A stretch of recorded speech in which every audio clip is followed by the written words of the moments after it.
algorithm of multiplication. We are now focusing on the standard algorithm of division. All right, divid is Latin for divide, break apart. So let's warm up with one that doesn't have a remainder, okay? So remember, Dr. G uses the castle, okay? So inside of the castle, if we have, let's say, 6, in mathematical terms, the name is dividend. And we're dividing that by 3. 3 in math language is the divisor. I'd like to say it's the guard of the castle. We need to find the quotient, or the queen that sits on top of the castle. Okay, so we ask ourselves, what times 3 is closest to 6? Wow, I think we have one that's right there. Aubrey, 2, okay. So we'll just warm up with that. So we can say our quotient,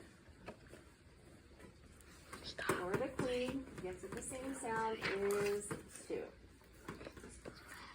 Okay, now what would happen if I had 7 M&Ms? And I'm still dividing it between 3 people. So 7 is my dividend, 3 is my divisor. Now, wait a minute. It doesn't divide equally, does it? So again, I'm asking myself, what is the closest factor?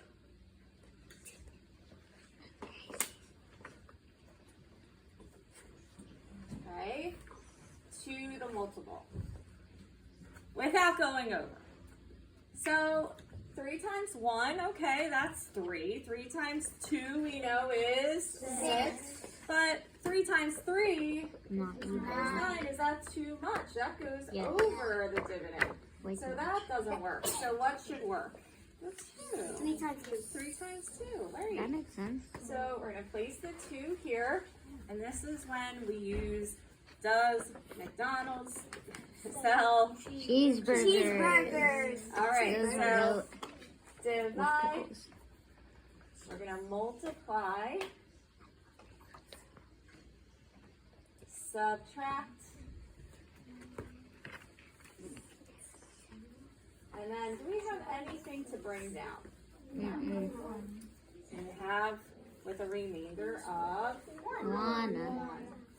And as you know, I like to put a cloudness around my final answer. So we can say our quotient is 2, but with a remainder of 1. Okay. 1 digit divided by another digit. But what would happen if we have,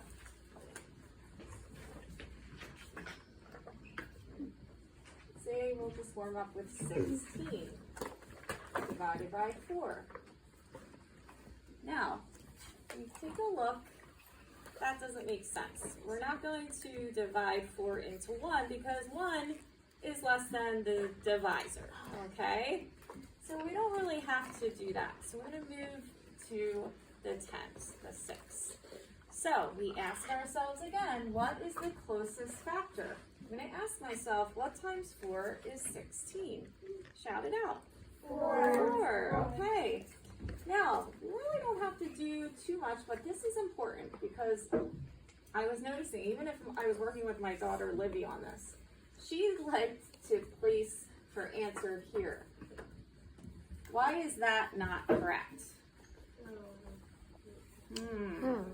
Aubrey. Because it's over the 1. Because it's over the 1, and then right here, that really actually signifies that that might be a 40, like a 10, okay?